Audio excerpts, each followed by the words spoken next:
We back with another day in the life as a technician. As you can see, I'm working on this seat connector here. Customer stated that the airbag light was on. I diagnosed that there was an open between the seat position sensor and this connector here, as you can see, but I got that fixed up. Then I replaced this emblem with a blacked out one that lights up. That thing is beautiful. Actually, I might have to give it one of them, but them things cost a fortune, I ain't gonna lie. Then I dropped this engine here, as you can see, nice and slowly.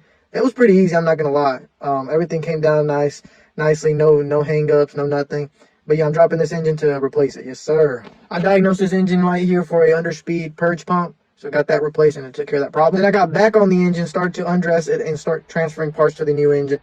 Replaced a rear evaporator on this vehicle. These are not too bad. I honestly like doing them. But yeah, replaced that because it was leaking. Then I finished off the day diagnosing a brake pad wear sensor. The circuits were literally cut in half. I don't know how that happened. Probably got in between something. But yeah, that's pretty much it.